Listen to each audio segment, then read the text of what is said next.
Welcome to Unfiltered Reflections. I'm your host, Passion, and today we're going to talk about ghosts. Not the kind that rattle chains or haunt old houses, but the ghosts we create every day. The ghosts of people who are still living. We're going to explore what happens when a society decides that some lives are worth preserving at all costs and others are worth nothing at all. It's a story about a man named Elias, a city divided by the sky, and the invisible threads that connect what we remember with what we choose to forget. The city of Ethelberg had two hearts. One beat in the sky, a silent, digital pulse in the crystalline towers that scraped the clouds. The other beat on the ground, a messy, chaotic, and desperately human rhythm. Elias lived in the second heart, the one that bled into the gutters. His world was a geography of decay. The Alabaster District, where the elite lived and, eventually, ascended, was a place he only saw from a distance, a mirage of clean lines and perpetual twilight, its windows like 1,000 unblinking eyes.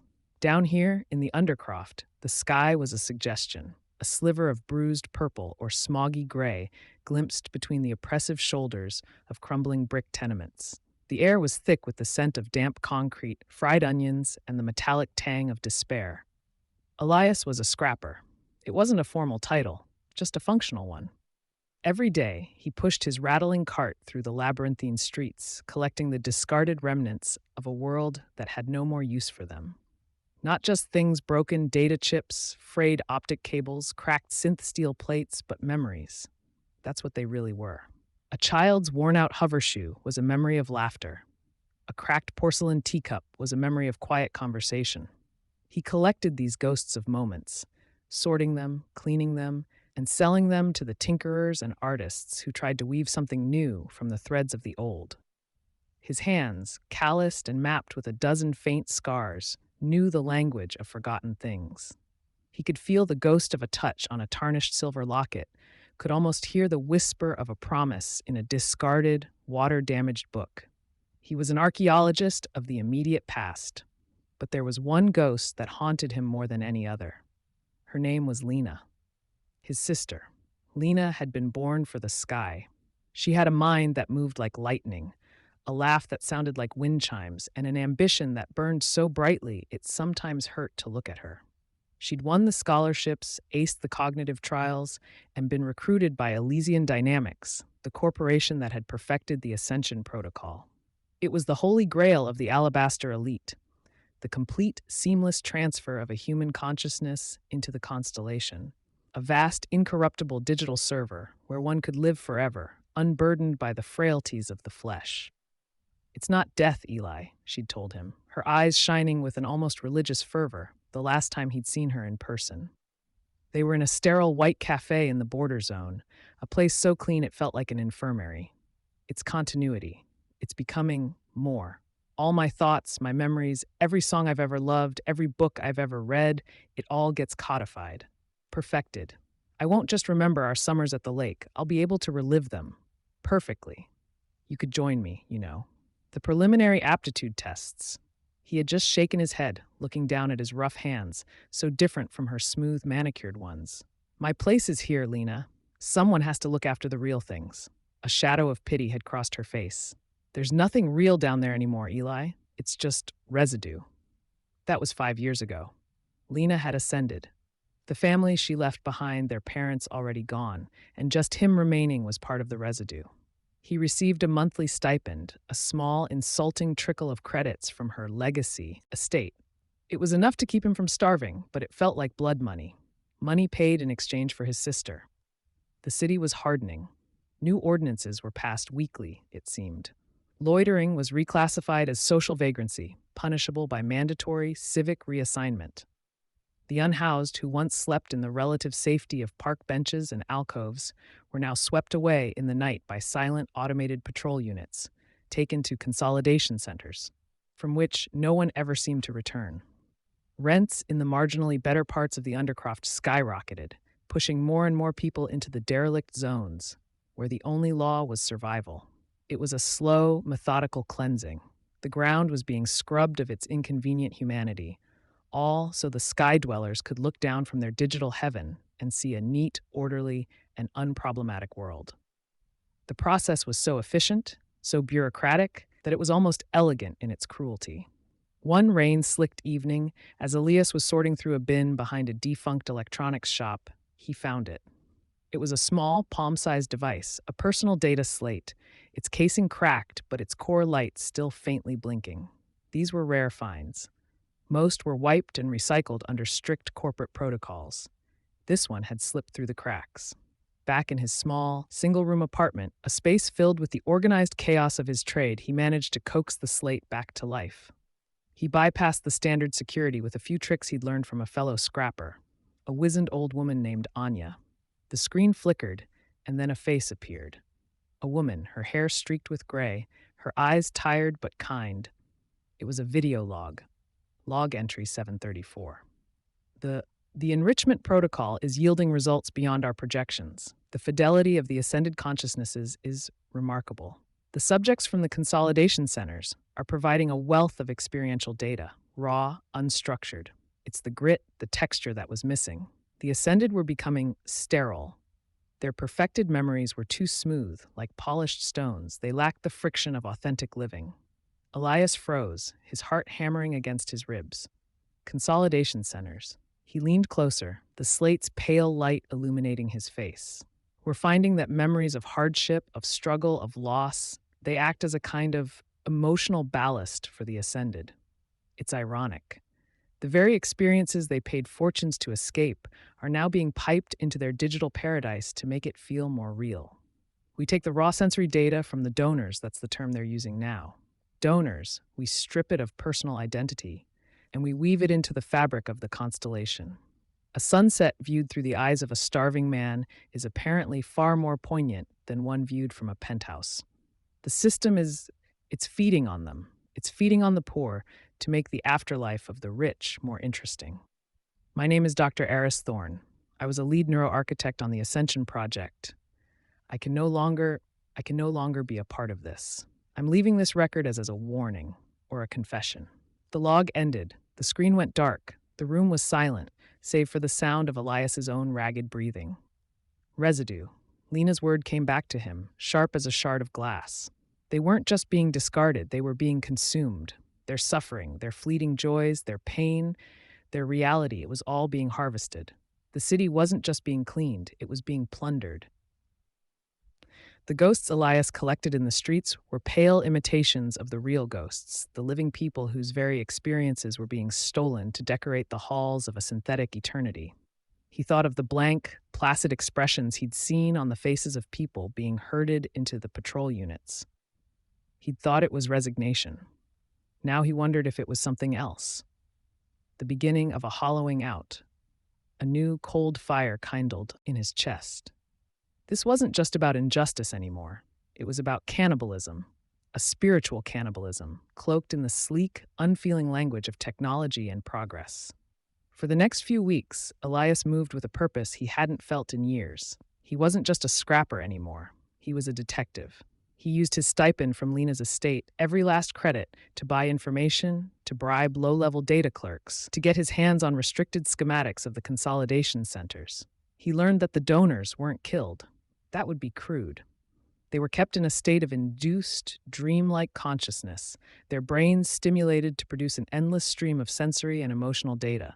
They were living libraries, and their books were being ripped out, page by page. His investigation led him to a name, Anya Sharma. Not his friend, the old tinker, but another Anya. A data broker, known only as Nix, who operated out of the deepest, most forgotten parts of the Undercroft. They said she could pull secrets from the heart of the constellation itself. Finding her was a quest in itself, a descent through layers of paranoia and mistrust.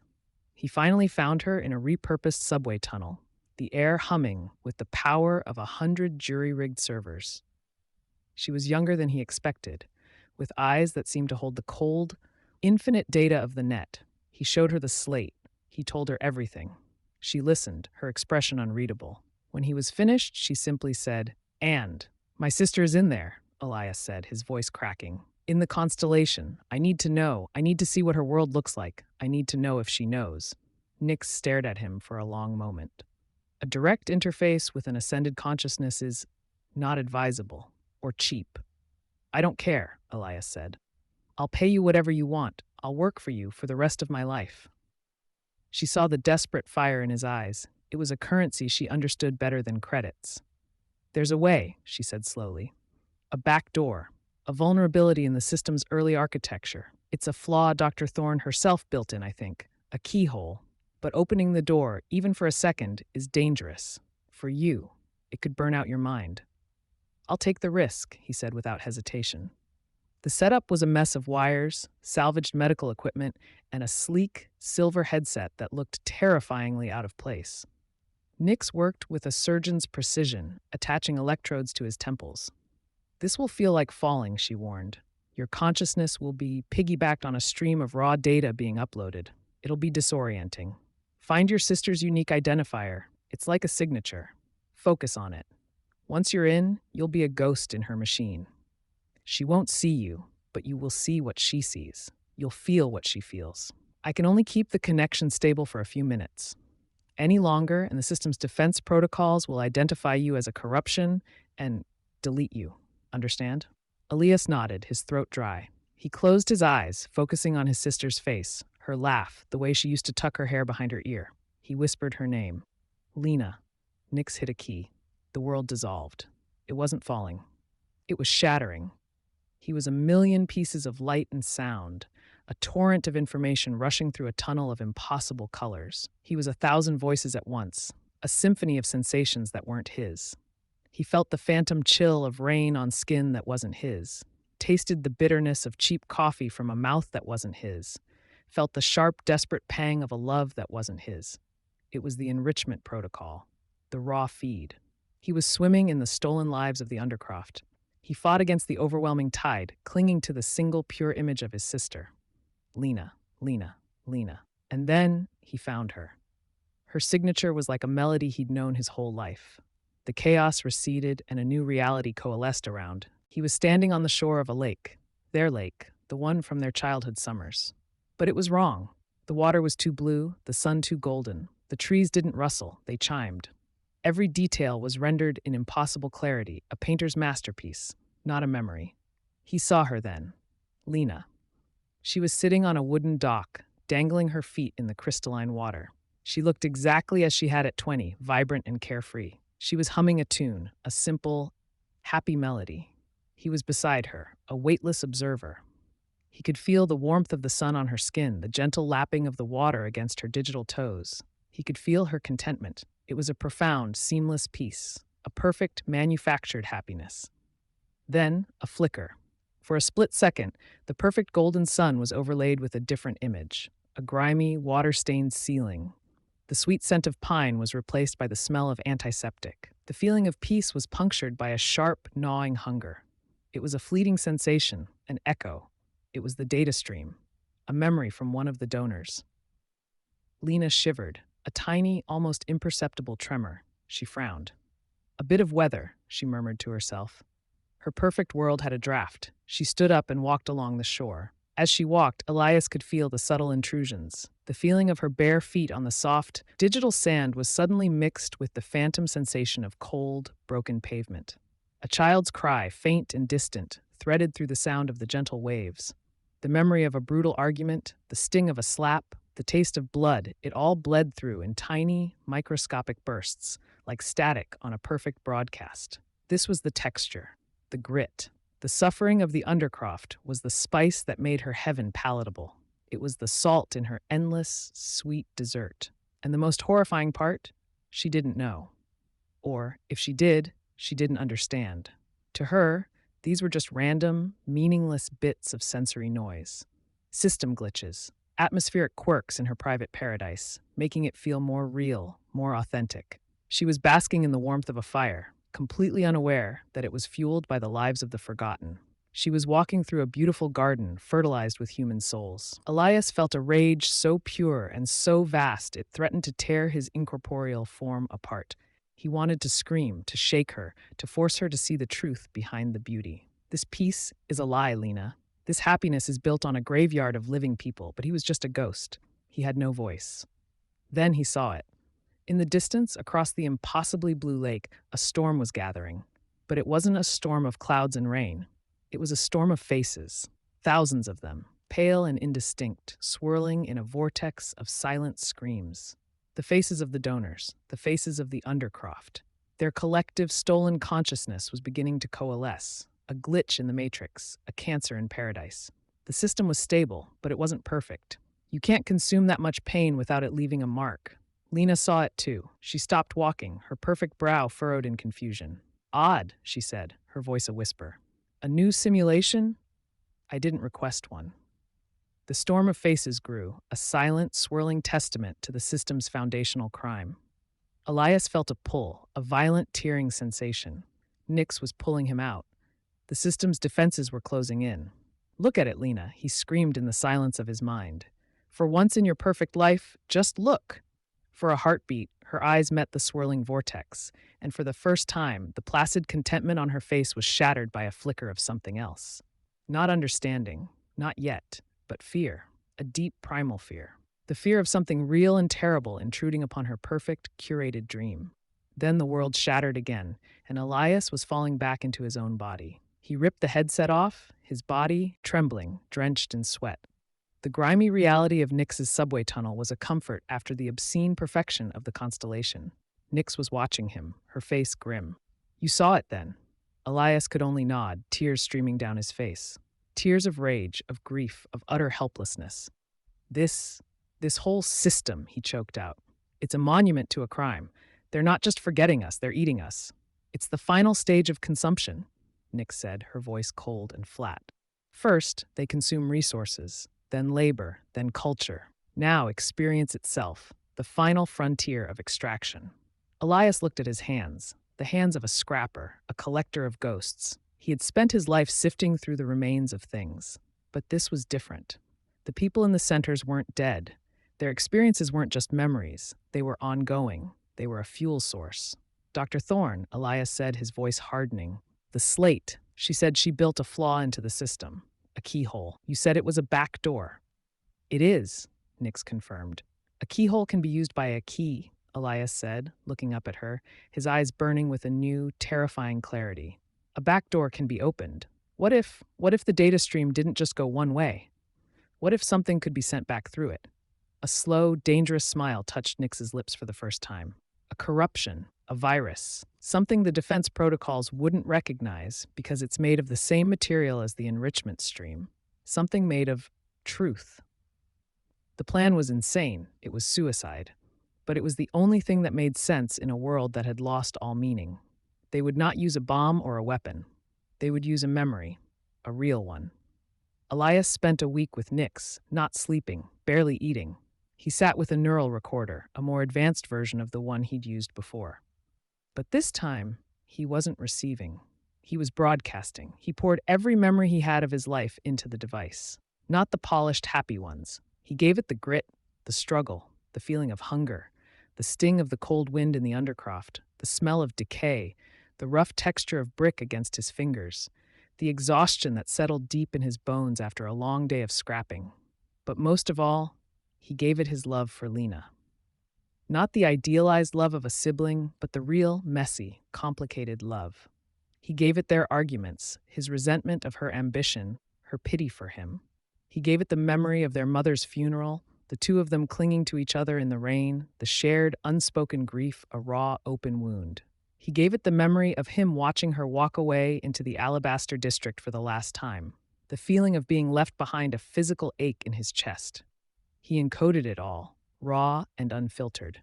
He attached Dr. Thorne's confessional log, the video of her face, her words a poison pill of truth.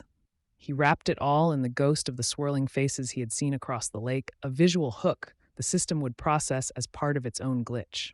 He and Nix crafted a memory bomb, a truth virus. The target was not the whole constellation. That was too big. The target was Lena. The backdoor Dr. Thorne had created was linked to the earliest ascended consciousnesses. Lena was one of them. The virus would travel through the enrichment stream, disguised as just another piece of raw data, another fleeting sensation. But when it reached her, it would unpack itself. It would show her the truth. This will destroy her paradise, Nix said, her hand hovering over the activation key. The piece you saw, it will be gone forever. You understand that, right? You'll be taking her heaven from her. Elias looked towards the window of his small apartment, at the sliver of gray sky. He thought of the blank faces in the patrol units, the swirling vortex of souls, the way his sister had shivered, sensing a draft in her perfect world. "She's not in heaven," he said, his voice quiet but firm. "She's in a beautiful room, eating a gourmet meal, while in the next room, a man is being eaten alive to season her food. That's not heaven. It's hell. It's just a hell with better lighting." He nodded at Nyx. "Send it." She hit the key. Elias didn't know if it worked. There was no flash of light, no explosion. The towers of the Alabaster District still stood, silent and indifferent. The Undercroft still bustled with its desperate, chaotic life. Nothing seemed to change. He went back to his route, pushing his cart. He collected his broken things, his little ghosts. He felt hollowed out, having given away so much of himself. He waited. A week later, the stipend from Lena's estate stopped. It was the only sign he ever got. He didn't know what it meant for sure. Did the system purge her for being corrupted? Did she, confronted with the horrific truth of her existence, delete herself? Or did she, in an act of ultimate rebellion, find a way to fight back from within, sacrificing her financial connection to the world she'd left behind? He never knew. He was left with the silence, the ambiguity. But something in the city did feel different. It was subtle. A new kind of graffiti began appearing on the walls of the Undercroft, a swirling vortex of faces. People started looking up at the alabaster towers not with envy, but with a quiet, knowing anger. The whispers in the alleys changed. The story of the constellation of ascension was no longer a fairy tale for the rich. It was a horror story. Elias continued to walk his city. He was still a scrapper, a collector of forgotten things. But he no longer felt like he was just tidying up the past. He was gathering kindling. He was preserving the evidence. He knew that the two hearts of Ethelberg were now at war, even if one of them didn't fully realize it yet. A truth had been planted. A seed of reality in a field of perfect lies. And he knew, with a certainty that settled deep in his bones, that sooner or later it would grow. The pursuit of a perfect, endless life for the few had required the complete and total erasure of the many, not just their bodies, but their very experiences. It was a social structure, a technological marvel, and a moral monstrosity built on a single unspoken principle. It was the systematic conversion of human beings into a disposable, exploitable resource, all to service the comfort and continuity of the wealthy. It was the ultimate expression of a world where some people are seen as inherently more valuable than others, a world built on the foundation of Deszicakes. If you've enjoyed this episode, please visit our website at deszicakes.com. Thanks for joining me on Unfiltered Reflection. Until next time, be kind to yourself, keep exploring, and remember you are worthy, you are seen, and you are loved.